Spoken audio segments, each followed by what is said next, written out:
साथ मौजूद हैं ज्योतिष आचार्य पंडित अमित पांडे जी। पंडित जी, आपका बहुत बहुत स्वागत है। धन्यवाद आपका। और हम लेकर हाजिर हैं आपका खास प्रोग्राम प्रश्न कुंडली, जहां आपको मिलेगा आपकी हर समस्या का ज्योतिष समाधान। नौकरी, बिजनेस को लेकर क्या कहते हैं आपके सितारे, नई जॉब कब लगेगी, मकान कब बनेगा, प्यार या कार का सपना कब सच्चा होगा, आपके तमाम प्रश्नों के जवाब हमारे इस खास शो में आपको मिलेंगे। आपकी हर समस्या का ज्योतिष समाधान बताएंगे पंडित अमित पांडे जी, जो देश के जाने माने ज्योतिषाचार्य हैं। तो चलिए शुरू करते हैं प्रश्न कुंडली का ये खास कार्यक्रम। और सबसे पहले शुरुआत पंचांग से। देखिए, आज है 11 फरवरी 2025। जैसा कि माघ का महीना चल रहा है, माघ के महीने का शुक्ल पक्ष की अब आ गई है चतुर्दशी तिथि। आज चतुर्दशी तिथि है। 6:55 सायंकाल तक चतुर्दशी तिथि रहेगी, अर्थात उसके बाद पूर्णिमा आज ही लग जाएगी। आज नक्षत्र पुष्य है। अपुष्य नक्षत्र सायंकाल 6:34 तक रहेगा। योग की बात करूं तो योग आयुष्मान योग है, जो कि आज प्रातः काल की बेला में 9:06 तक रहने वाला है। करण आज वणिज है। वणिज करण 6:55 सायंकाल तक रहेगा। अभिजीत मुहूर्त जो कि पहला शुभ मुहूर्त है, वह दोपहर के समय 12:13 से लेकर के 12:58 तक रहेगा। जो व्यापारियों के लिए, लाभ कमाने वाले लोगों के लिए, जो बिजनेस व्यापार करते हैं, उनके लिए शुभ मुहूर्त लाभ का चौघड़िया का मुहूर्त बता दूं, वह है प्रातःकाल 11:12 से लेकर के 12:35 दोपहर तक। यह चौघड़िया का मुहूर्त है, जो अभिजीत मुहूर्त के साथ भी कुछ देर रहेगा। राहु काल की बात करूं तो आज का राहु काल 3:22 दोपहर से लेकर के 4:45 तक रहने वाला है। चूंकि आज मंगलवार है, इसलिए दिशाशूल उत्तर का होगा। उत्तर दिशा की यात्रा से परहेज करना चाहिए। अगर उत्तर दिशा की तरफ आपको जाना पड़ रहा है तो कुछ दूर आप पश्चिम की तरफ चलिए, उसके बाद आप दाहिने मुड़ के उत्तर तरफ आप जा सकते हैं। चंद्र राशि कर्क है और मकर राशि में सूर्य गोचर कर रहा है पहले से ही, जैसा कि अभी 14 फरवरी तक रहेगा, क्योंकि सूर्य एक महीने एक राशि में रहता है। 14 जनवरी से सूर्य मकर राशि में आए हैं, तो 14 फरवरी तक रहेंगे। तो चलिए, आज का पंचांग तो आपने जान लिया, अब बात कर लेते हैं आज के शुभ मंत्र की। देखिए, आज मंगलवार है और मंगलवार का जो देवता अधिपति होता है वो मंगल ही होता है। और मंगल से ही जुड़ा हुआ जो मंत्र है वो आज मैंने लिया है, वो मैं सबके लिए बता रहा हूँ। यह किसी राशि विशेष के लिए या व्यक्ति विशेष के लिए नहीं है, यह हर कोई कर सकता है जो मंगल की कृपा चाहते हैं। मंगल का मंत्र है ओम अंग अंगारकाय नमः।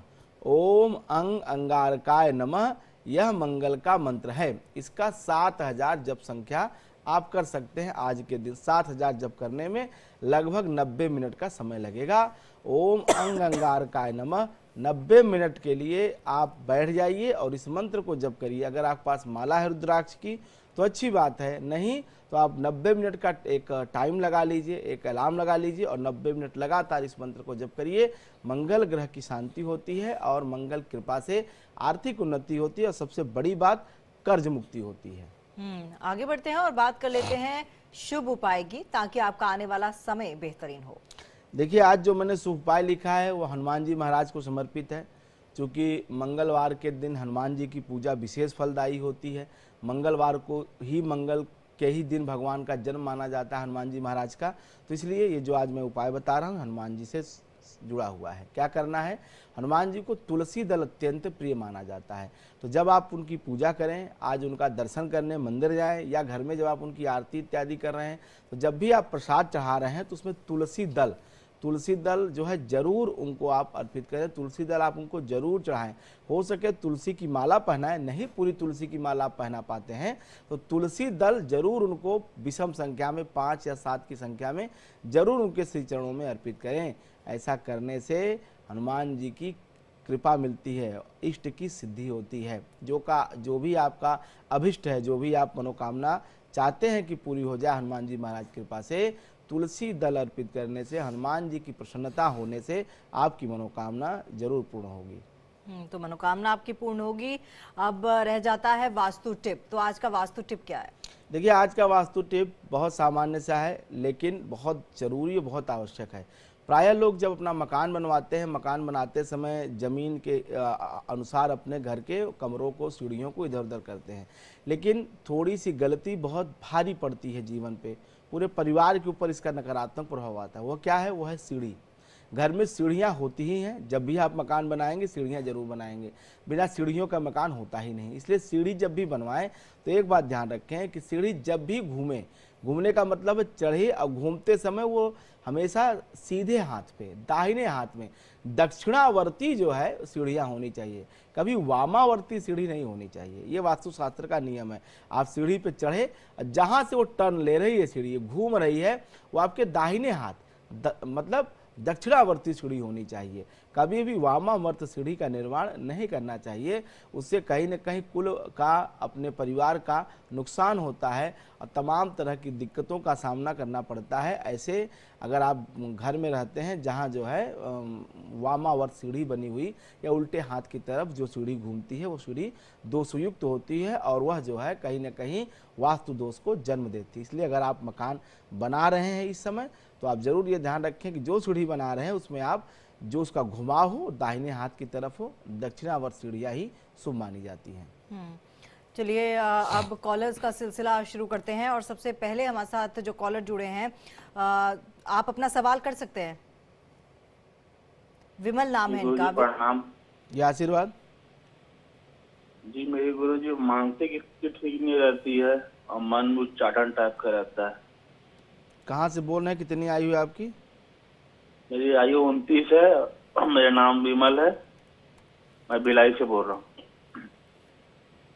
जी।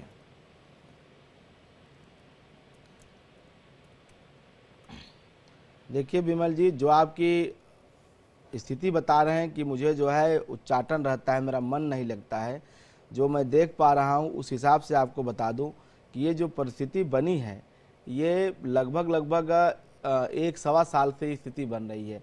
ये उच्चाटन नहीं है, बेसिकली ये जो है जैसे कह रहे हैं कुछ आप पाना चाहते हैं। इसमें जो मुझे समझ में आता है कि कहीं न कहीं आपके कोई इच्छा, कोई मनोकामना या बहुत दिन से कुछ आप पाना चाहते थे, वो आपको प्राप्त नहीं हो रहा है।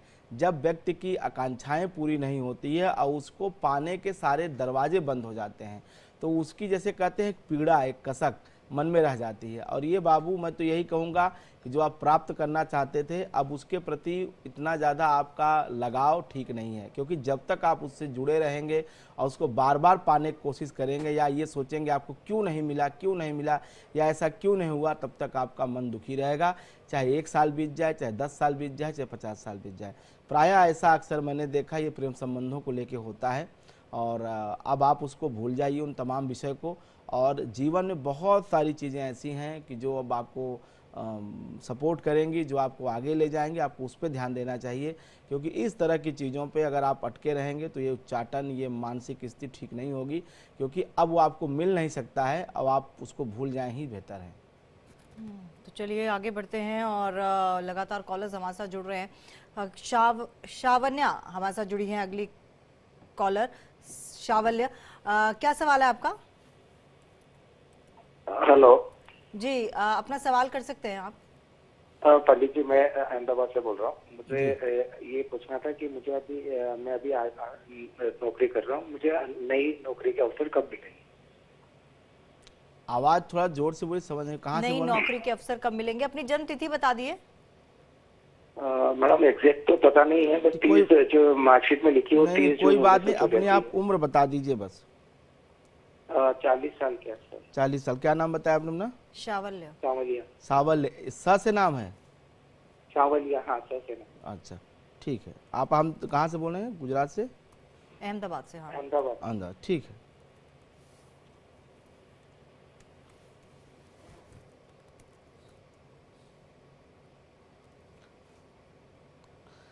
देखिए, जो आपने नई नौकरी का प्रश्न किया है तो अभी मैं यही सलाह दूंगा, कभी आप नई नौकरी परिवर्तन करने के बारे में मत सोचिए। नवंबर, दिसंबर और जनवरी, ये जो 3 महीने आपके पीछे बीते हैं, लगभग 90 से 110 दिन, ये काफ़ी कष्ट में रहे हैं ज़रूर, नौकरी को लेकर, जीविका को लेकर के। लेकिन इसका मतलब ये नहीं कि आप ये नौकरी छोड़ के और दूसरी नौकरी के पीछे भागें, क्योंकि ऐसी कोई बेहतर मौका, बेहतर अवसर मिलता हुआ दिखाई नहीं दे रहा है। आपको अभी कम से कम जुलाई तक इंतज़ार करना चाहिए और फिर 15 जुलाई के बाद जब सूर्य नारायण कर्क राशि में गोचर करेंगे उसके बाद आपको नई नौकरी और अच्छी नौकरी मिल जाएगी। तो अभी ये फरवरी का महीना चल रहा है, 5 महीने अभी आपको इंतजार करना चाहिए। 15 जुलाई के बाद आपको नई नौकरी मिल जाएगी, नई नौकरी के प्रयास करने चाहिए। अभी जो नौकरी है वो कोई नौकरी आपको अस्थाई नहीं मिलेगी, देखने के लिए बहुत लगेगा अच्छी है, लेकिन अभी जो स्थिति बन रही है वो यूँ नौकरी मिलेगी। शुरू में तनख्वाह तो अच्छी देंगे, लेकिन उतनी ही जल्दी आपको निकाल भी देंगे 3-4 महीने में। कोई अस्थाई नौकरी मिलती हुई दिखाई नहीं दे रही है। तो आप 4 महीने ये जो अभी बीत रहे हैं, मार्च, अप्रैल, मई, जून, ये आप इंतज़ार करिए। 15 जुलाई के बाद आपकी जीवन में नई नौकरी, अस्थाई नौकरी, अच्छी नौकरी ज़रूर आपको मिल जाएगी। तो मुझे लगता है कि लगभग 4 महीने आप प्रतीक्षा करें, भविष्य आपका अच्छा है, उसमें कोई दिक्कत नहीं दिखाई देती। और आगे बढ़ते हैं, अगले कॉलर रामचंद है हमारे साथ चंडीगढ़ से इस वक्त। जी सर, अपना सवाल कर सकते हैं आप।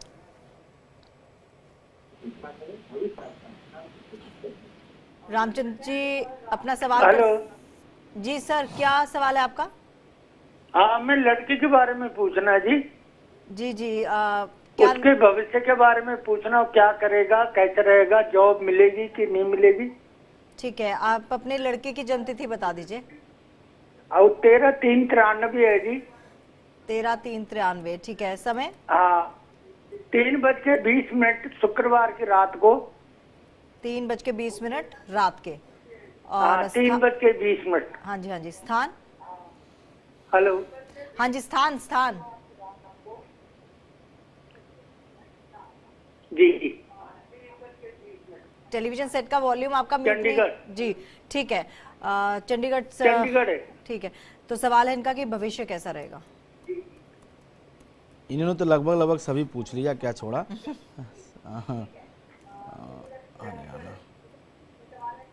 देखिए, जो इन्होंने अपने बच्चे की डिटेल बताई है उसके आधार पे जो कुंडली बनती है धनु लग्न की बनती है और जन्म राशि बनती है वृश्चिक। अभी बुध में राहु का अंतर चल रहा है, तो जो अभी समय चल रहा है इनके बच्चे का वो समय बिल्कुल ठीक नहीं है। ठीक तो छोड़िए, कहीं ना कहीं ये नकारात्मक दौर से गुजर रहा है बच्चा। काफ़ी कुछ इसको इस समय जैसे कि बुरा समय देखना पड़ रहा है, क्योंकि राहु 12वें है और वृश्चिक राशि अर्थात नीच राशि ज्येष्ठा का राहु है। ज्येष्ठा नक्षत्र में गया हुआ राहु कहीं न कहीं बहुत सारी तकलीफ़ें देता है, खास करके वह परिवार, मान सम्मान, प्रतिष्ठा, करियर सबको जो है इस समय जब से ये बुध में राहु आया है परेशान करता है। रही बात ये दशा अभी 12 अप्रैल 2027 तक रहेगी, तो इनके जीवन में कुछ अच्छा होने में या इन्हें अच्छा महसूस होने में, कुछ सकारात्मक परिवर्तन होने में अभी 12 अप्रैल 2027 तक का विलंब दिखाई देता है। 12 अप्रैल 2027 के बाद इनमें बुध में बृहस्पति का अंतर आएगा, वो दशा इनके लिए अच्छी है। वैसे जीवन इनका अच्छा है, लेकिन यह जब से राहु आया है तब से कहीं न कहीं इनको आर्थिक रूप से, सामाजिक रूप से, परिवार में भी तमाम दिक्कतें, तमाम इनके विरोध और तमाम इनके लोगों से कहीं न कहीं नकारात्मक संबंध, आर्थिक रूप से चोट लगना और काम छूट जाना, रोजगार में हानि होना, ये तमाम दिक्कतें दिखाई देती हैं। और ये बुध में राहु का अंतर इनके जीवन में शुरू हुआ है नवंबर से, मतलब भी ज़्यादा से ज़्यादा 2-2.5 महीने पहले से ये दशा शुरू हुई है और अभी ये जून 2027 तक रहेगी।